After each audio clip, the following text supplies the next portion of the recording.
Tandis qu'un autre vendeur, lui, il n'aura pas peur de péter le budget du client. Il n'aura pas peur de l'embarquer dans un char qui n'a pas de besoin. Il n'aura pas peur d'y inventer une connerie que le char qu'il veut vraiment, il ne peut pas l'avoir, mais il va le pousser dans quelque chose qui a un inventaire parce qu'il faut qu'il fasse une vente. Ouais. C'est ça, être vendeur automobile. Ouais.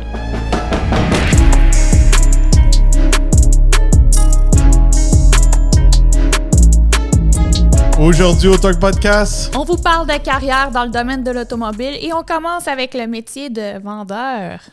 oui, une nouvelle série que j'ai eu l'idée de parler, de faire carrière dans le domaine automobile.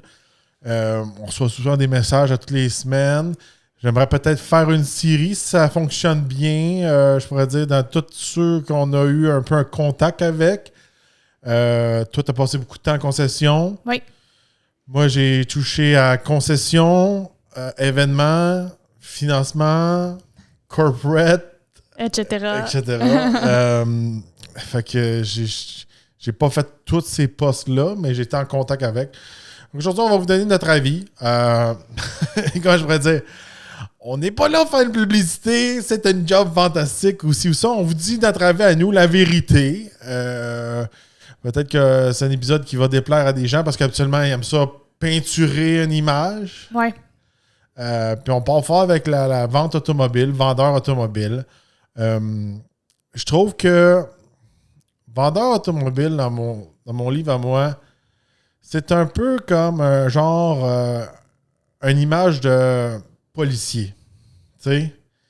Les vendeurs sont pas plus aimés que les policiers.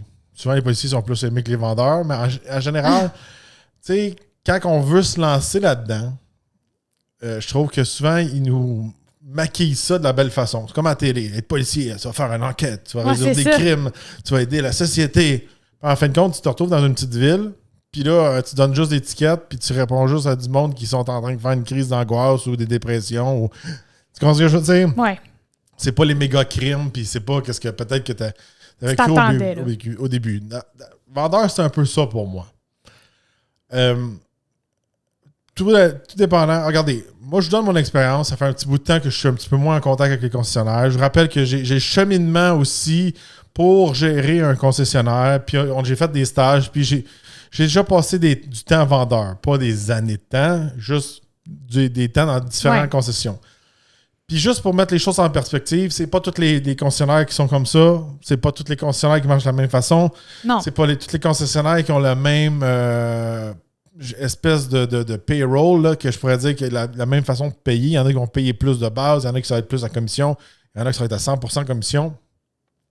Ça, il faut tout garder ça en perspective.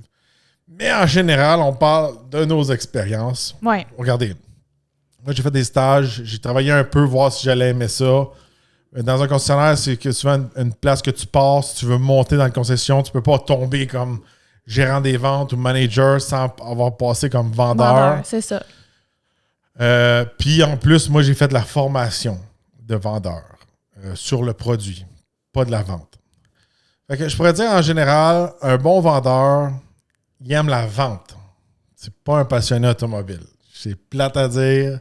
Les meilleurs des meilleurs, c'est des vendeurs. Puis plus souvent, la personne est passionnée, puis connaît ses affaires, ça fait un mauvais vendeur. Il y en a certaines exceptions. Ouais. Mais en général, je pourrais dire, là, aujourd'hui, je vous garde un 10%. 90%, là, c'est des vendeurs. Moi, ce que je trouve, pour l'avoir vu souvent, il y en a qui font un excellent job. OK?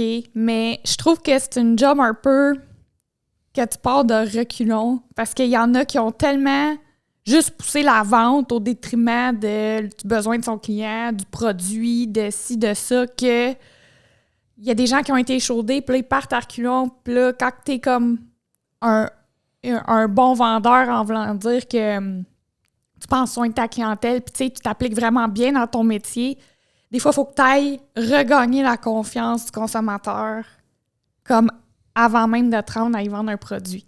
Puis j'ai remarqué aussi, en concession, souvent, les gens qui sont bons pour vendre puis qui connaissent bien leurs produits, ça, je l'ai vu 10 000 fois, sont bons vendeurs, puis ils connaissent bien leurs produits, puis ils se renseignent, puis ils font leurs devoirs, puis ils font leur formation, souvent, ça tombe de ce que j'ai vu, que les autres sont comme « Ah, j'ai besoin d'aide, mon client est là, veux-tu venir m'aider à y programmer telle affaire? Veux-tu venir m'aider à ci, à ça? » Parce que là, l'autre personne, mettons, lui, c'est un vendeur. Puis il veut pas tant se forcer d'apprendre l'auto aussi ou ça, fait que ça retombe. On dirait que quand t'es vraiment bon et tu fais bien ta job, souvent, les autres, ça retombe un peu sur toi, que t'es pogné à un peu dépanner en arrière. Les autres, tu comprends-tu? Ouais. Pour aider la concession, tu sais. Je me souviens, moi, quand j'étais à Northwood, on avait rencontré un kingpin vendeur de chez Toyota, puis lui, il y avait 2 ou 3 assistantes juste pour faire ses livraisons. Ah ouais. Qui prenaient même pas le temps de faire ses livraisons. Il y avait comme juste des personnes Il y avait pour ça. un gros volume de vente. Closait. Mm-hmm. Puis, la part du temps, pour qu'ils mangent ces gens-là, c'est un cercle vicieux de vendeur. Parce que c'est comme, si tu ne vends pas, tu ne fais pas d'argent. Puis à un moment donné, si tu ne pousses pas fort avec certains de tes clients, ben, tu ne fais pas d'argent. C'est comme, comment je pourrais dire? C'est toujours un peu à pression. Parce que là, si tu perds ton temps, ou tu es en train d'étudier l'auto, peu importe, puis ils en ont du temps. Puis ils font beaucoup d'heures, puis j'ai rien contre ça. Non, puis, c'est long. Mais c'est tout le temps comme, quand il y en a un qui rentre, il faut que tu le plugues. Puis l'affaire qu'il y a, qu'est-ce qui m'écoeure, que moi, j'ai fait la job contraire un peu d'un vendeur. J'étais un spécialiste de produits. Nous, on était là pour connaître le produit, aider les gens, puis les éduquer. Puis c'est plate parce que les vendeurs, ça serait supposé être une partie de leur job, mais c'est parce que quand ils perdent trop de temps à faire ça, ben, ils perdent de l'argent. Puis un vendeur, un vrai bon vendeur là, qui vend un auto, là, que ce soit une Porsche, un Hyundai ou un frigidaire ou un foyer, c'est toute la même affaire pour eux autres. Là, ils ont toutes leurs techniques, là, tu vas passer ça. Puis là, pour être vendeur, je pourrais dire, comme si ça vous intéresse, vous êtes jeune ou vous voulez changer de carrière, il faut être quelqu'un qui aime ça avoir beaucoup d'amis, puis qui est ami avec tout le monde, puis qui aime ça avoir beaucoup d'entre-gens. Plaire à tout le monde. Moi, j'appelle ça un petit peu embrasser le cul à tout le monde. C'est pour ça que moi, quand j'ai fait ces jobs-là, j'étais pas bon là-dedans. Puis j'aimais pas ça. Si vous êtes du genre à avoir facilement des amis, puis à aller voir les gens, puis à leur dire « Ah, t'es beau, puis t'es fin, puis t'as fait ça, puis c'est fantastique. Là, je me souviens du nom de ton garçon, puis ta femme, comment qu'elle va. Ah, c'est beau, tes boucles d'oreilles aujourd'hui. » Ça, vous allez être bon là-dedans. Vous allez être bon parce que là, vous allez pouvoir les mettre dans l'engrenage de la vente. Si vous êtes quelqu'un comme moi qui est comme no new friend, j'ai pas besoin d'amis, j'aille ça aller parler au monde, j'aille ça licher le monde, ça marchera pas. Non, vraiment pas. Ça marchera c'est pas ta place. C'est comme, moi, à cause que je connaissais tellement mes véhicules, je n'ai tant à me tirer dans le pied parce que là, le client était comme, je vais y réfléchir, là, je savais pas que telle affaire était de même, puis telle affaire, c'est peut-être pas adapté à moi, puis tu sais, moi, je suis tout le temps franc, mais tu sais, ça, peut-être c'est pas adapté à vous. Tandis qu'un autre vendeur, lui, il n'aura pas peur de péter le budget du client. Il n'aura pas peur de l'embarquer dans un char qui n'a pas de besoin. Il n'aura pas peur d'y inventer une connerie que le char qu'il veut vraiment, il ne peut pas l'avoir, mais il va le pousser dans quelque chose qui a un inventaire parce qu'il faut qu'il fasse une vente. Ouais. C'est ça, être vendeur automobile. Ouais. Il y a comme deux approches. Là, tu te dis, la façon, le véhicule est en stock, il faut que tu sortes celle-là. Il y a le gars qui va dire, non, je peux pas te le commander, puis c'est vraiment celle-là, il faut que tu prennes. Il y a le type de vendeur qui va aller jusqu'à peut-être bullshiter le consommateur pour qu'il le fasse puis qu'il le prenne. Mais tu sais, moi, j'ai vu les deux.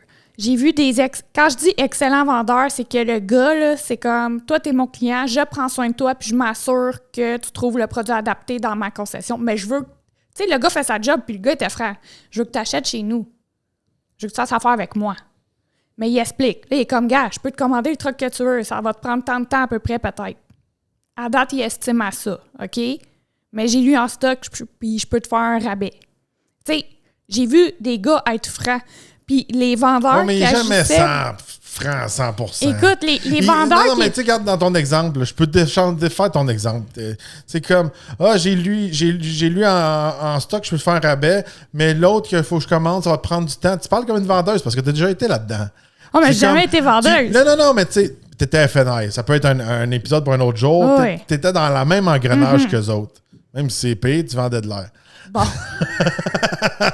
Mais, tu sais, c'est comme... Il va cacher que le rabais est applicable sur le véhicule qu'il commande. Des fois, non. Des fois, c'est le dealer qui Ils fait... vont tout le temps cacher ça. Non, des fois, c'est le dealer qui baisse le prix de véhicule en stock. Oui, peut-être. Mais tu sais, en général, il va tout le temps cacher quelque chose pour décourager la personne de commander vraiment le véhicule qu'il veut, la couleur qu'il veut, avec les sièges qu'il veut. Parce qu'ils veulent écouler du stock. Parce qu'à un moment donné, le véhicule qui est en stock, je rappelle, je suis allé à l'école là-dedans, si tu dépasses, mettons, je sais pas, 90 jours, mais t'es plus sur le crédit, puis c'est toi qui commences à payer l'intérêt sur le char, puis là, tu commences à perdre sur le char. Il y a des trucs à savoir, là, puis c'est pas l'épisode d'aujourd'hui, mais des fois... Moi, c'est comme ça, des fois, que je suis capable de déjouer les vendeurs. Je demande, hey, ça fait-tu longtemps qu'il est sur un inventaire? Puis là, quand il me dit que ça fait tant de jours, puis là, je sais qu'il perd de l'argent, là, c'est là que je suis comme tac. Mais tu sais, aujourd'hui, on parle de qu'est-ce que c'est. Faut-tu te mettre dans la peau d'un jeune, mettons, de 16 ans qui nous écoute? Ouais. Il dit, hey, moi, je veux être vendeur. Être vendeur, ça sera pas un job que tu seras tout le temps en train de conduire un auto ou essayer toutes les autos. Ça dépend des concessionnaires. Mais je dirais en moyenne, là, souvent, tu n'essaieras même pas toutes les autos. Tu vas vendre des autos que tu n'as jamais conduit. Ils ne savent pas la moitié de leur stock.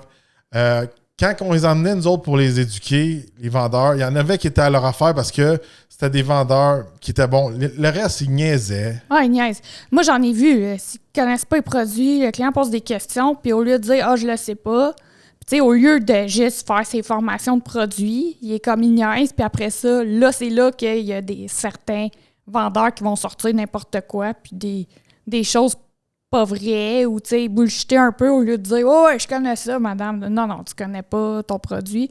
Mais il y en a d'autres. Il y en a d'autres qui sont vraiment sa coche. Puis moi, c'est ça l'affaire que je veux dire. Si vous voulez être vendeur automobile, étudiez-les, vos produits. Là. Faut que tu sois bon en vente, puis il faut que tu connaisses tes produits. Moi, je trouve souvent qu'il manque de formation. Oui. Les vendeurs, ils conduisent pas l'auto. Ils vont pas l'expérimenter. Ils vont dire « Ah, mais c'est cool être vendeur, je vais tout le temps avoir un char neuf. » C'est pas tous les dealers qui donnent un démo. Puis souvent, ton démo, tu le payes. Puis des fois, ça te coûte cher. Puis des fois, si tu pognes un démo, puis pendant la semaine, t'as pas vendu un char, mais tu vas perdre de l'argent. C'est vrai ou faux, ça? Ah non, c'est sûr, t'es à commission. Là. Non, je veux que tu dises la vérité. On dirait que t'es non, ça dépend.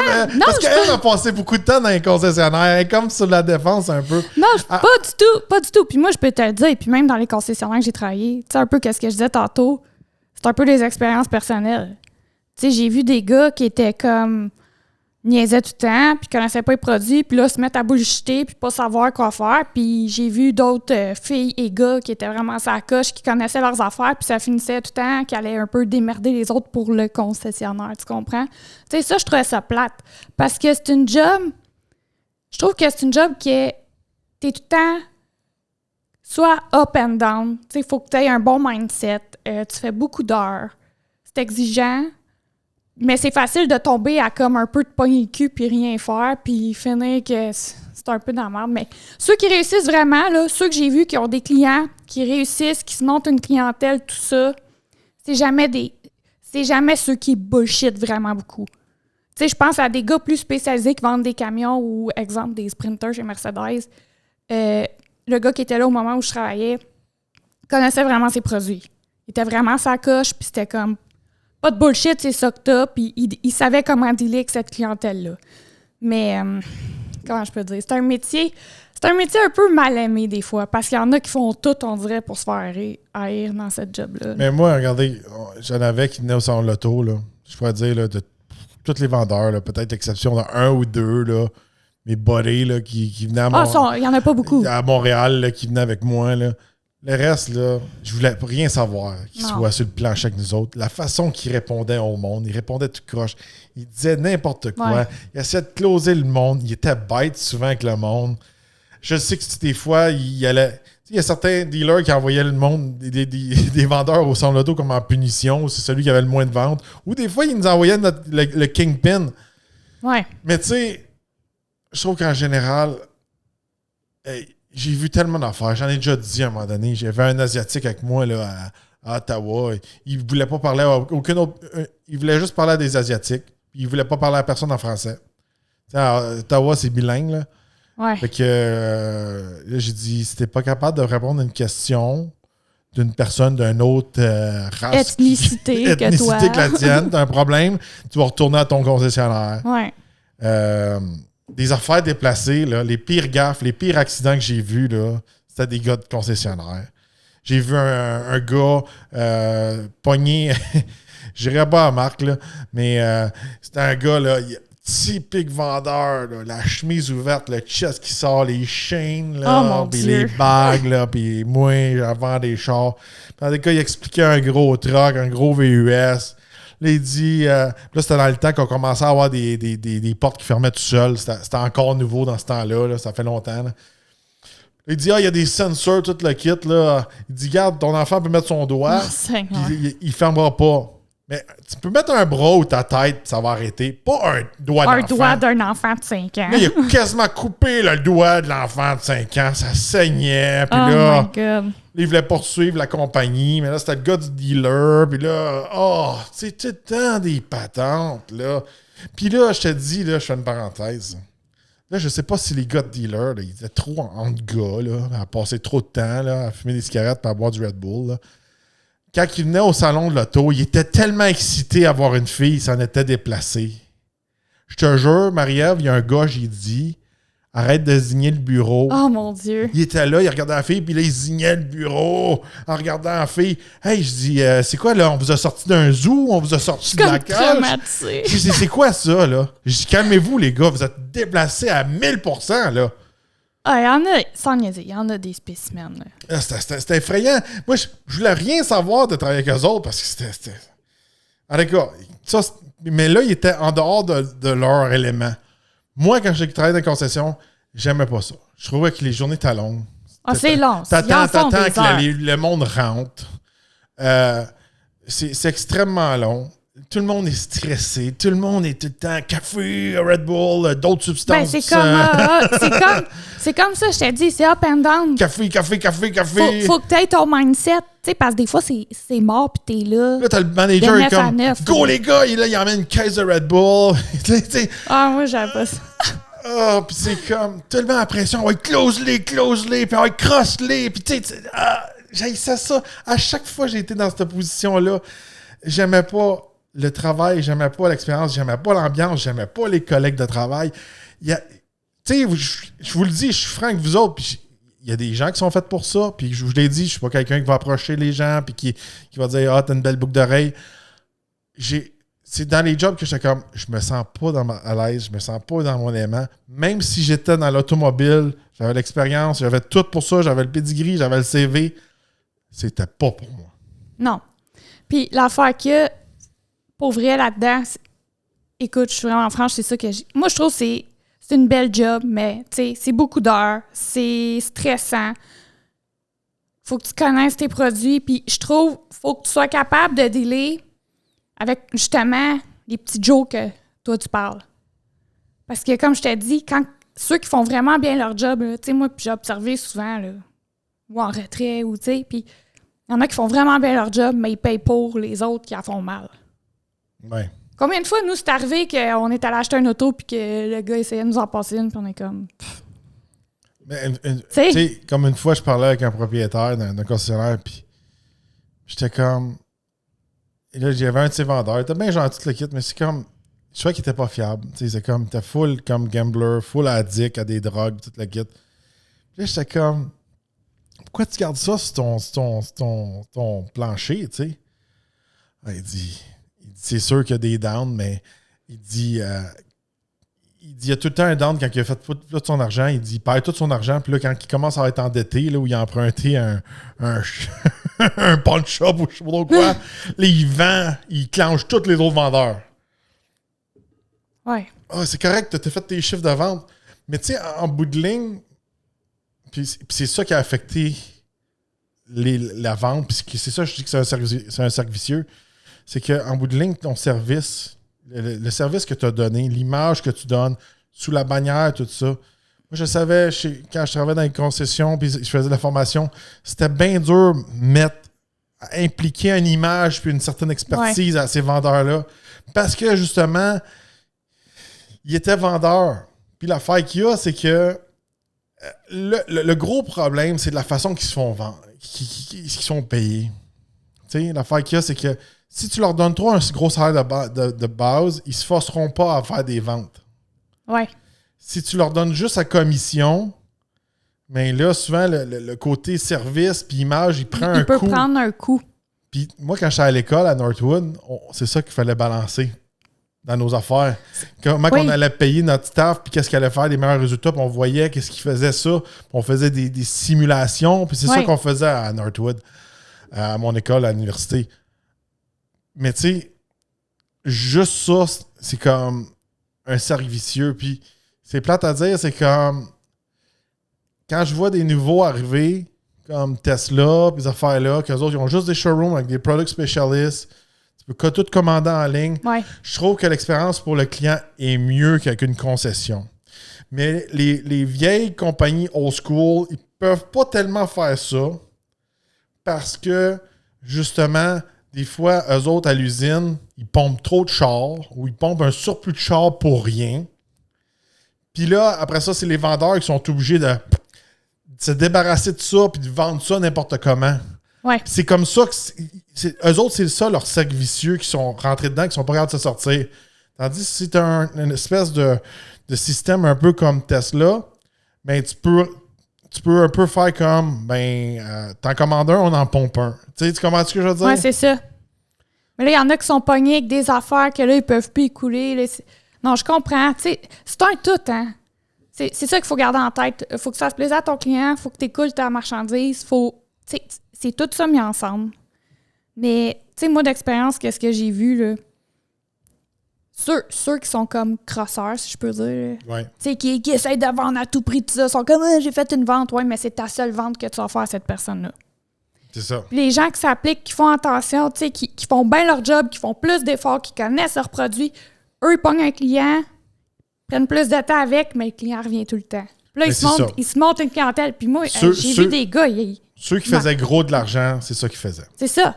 Ils viennent en faire gros d'argent, ils se montent en clientèle. Ceux qui réussissent vraiment dans la vente automobile, selon moi, il y a deux types qui font de l'argent. OK? Il y a la façon clean et la façon dirty, moi j'appelle. Ouais. Clean, ça va être un gars qui va passer 10-15 ans au même dealer, il va savoir monter une clientèle. Ouais, ça Ou là, peut-être que, je donne un exemple, il travaille chez Ford puis il a switché à un autre Ford, mais il est resté comme dans la même marque pour garder sa même clientèle. Il s'est développé une clientèle peut-être aussi plus fleet, business, tout ça. Puis il a fait son nom puis sa réputation, puis sur le long terme. Ça vient payant. Puis là, eux autres, ça vient payant. Ouais. Puis il peut faire des fois plus d'argent que les boss, puis tout le kit, là, que les managers, puis tout le kit. Moi, j'ai vu des gars qui faisaient 10-15 ans qui font cette méthode-là. Ils arrivaient le matin, ils faisaient leur café, puis j'ai eu un appel, je viens de vendre un char. Ouais, c'est Mon ça. client s'en vient. C'est comme, il n'y a pas eu à courir après. C'est le 10e char que je vends. Exactement. T'as un autre... ça, c'est ça, j'appelle ça des cancers. Ça, c'est des kingpin vendeurs qu'ils appellent. Là. Ils rentrent à une place, là, ils crossent plein de monde pendant 3 à 6 mois là, dans le tapis, puis là, ils switchent de dealer. Oui, parce qu'ils se brûlent. Là, ils se brûlent tellement qu'ils switchent. Oui. Quand tu arrives dans un dealer, puis le gars, il a l'air vraiment en confiance, puis kingpin, tu lui demandes, genre, comment ça fait de temps que tu es ici, puis il te répond 3 mois ou 5 mois. C'en est un, ça. Qui switch de place, là. Ouais. Ça, c'est tough pour les concessionnaires. Mais des fois, les concessionnaires, ils ont comme pas le choix. Ou ils le savent pas tout de suite. Ils n'ont pas le choix de l'engager parce que, ben là, ils ont de la misère à vendre, puis des fois, tu as besoin d'un kingpin de même. Ou ils ont besoin d'une espèce de compagnie qui rentre là, à faire des ventes privées. Là. Ça, c'est une autre histoire. Mais sans niaiser, tu sais, quand tu es dans des petits concessionnaires, tu sais, mettons, vous dites, je vais m'acheter un véhicule, je sais pas où aller. Quand tu vas à des grosses places, mais là, il y a beaucoup de monde. Tu sais, des fois, quand il y en a un qui crosse un peu tout le monde, c'est comme le monde ne le sait pas nécessairement, mais quand tu es dans des petites villes, des petits concessionnaires familiales puis des villages, tu peux pas commencer à crosser le monde. Le mot se passe rapidement. Non, ça, c'est sûr. Fait que, en tout cas, c'est un métier à 2 tranchants. Les gens qui sont sérieux là-dedans, moi, je pense que c'est eux qui sont gagnants sur le long terme. Quand ils apprennent leurs produits, ils se renseignent, ils mettent la main à la pâte, mais gardez en tête que des fois, tu as à dealer avec des peddlers, vendeurs, dans tes confrères, que ça marche pas parce que moi, j'ai vu trop de jeunes tomber dans le piège que ça va être fantastique, je vais faire full d'argent. Tu vas faire full d'argent, puis tu vas tout le temps un char neuf, puis tu vas essayer tout le temps des chars cool, puis la fin de semaine, tu peux partir avec un char cool. C'est pas toujours faut que tu te concentres sur la vente. Sur la vente, puis comment que tu veux agir dans la vente. Si tu es passionné de vente, va-t'en là-dedans. Si tu es passionné d'auto... Mais il faut que tu aimes les deux. Un va pas sans l'autre. Moi, je pense un bon vendeur peut être n'importe où, avec n'importe quoi. Même passion ou pas passion. Moi, je te garantis... bon vendeur, tu peux faire... Parce que moi, j'ai interagi aussi à un moment donné avec des vendeurs de frigidaire puis de lave-vaisselle. C'est une autre expérience. C'était la même affaire. Ouais. Même si c'était plus tough parce que les gens ont moins de connaissances dans ces affaires-là. Ouais. Fait que non, faut pas tomber dans le... C'est juste ça. Si vous êtes comme vendeur, que vous êtes capable de vendre n'importe quoi, que vous êtes un jeune, vous allez avoir un stand de limonade ou tu vends des cartes de hockey, ces affaires-là, puis tu aimes ça être avec le monde, puis tu commences à te faire un réseau de personnes, puis les gens te font confiance, ça va bien marcher. Si tu es un gars comme moi dans un coin que... Genre, moi, je suis passionné d'auto, je vais aller en vendre, il faut que tu aies d'autres skills. J'ai juste 2-3 amis, puis j'ai pas besoin de plus que 2-3 amis dans ma vie. Ça marchera pas. Colin, t'es généreux, 3 amis. Alors, dites-nous dans les commentaires qu'est-ce que vous en pensez. C'est quoi votre expérience avec les vendeurs? Est-ce que vous aimeriez devenir vendeur? Ou est-ce que vous êtes un vendeur et ça se passe d'une autre façon? Dites-nous dans les commentaires, puis dites-nous si vous avez aimé ça. Est-ce que vous voulez un autre épisode peut-être sur les F&I, peut-être sur le service, peut-être corporate, peut-être chroniqueur automobile. Je vous avertis, chroniqueur automobile, ça risque d'être dans la section VIP. Pour juste ceux qui nous encouragent le plus. N'oubliez pas de liker et partager l'épisode et on se retrouve dans un prochain podcast.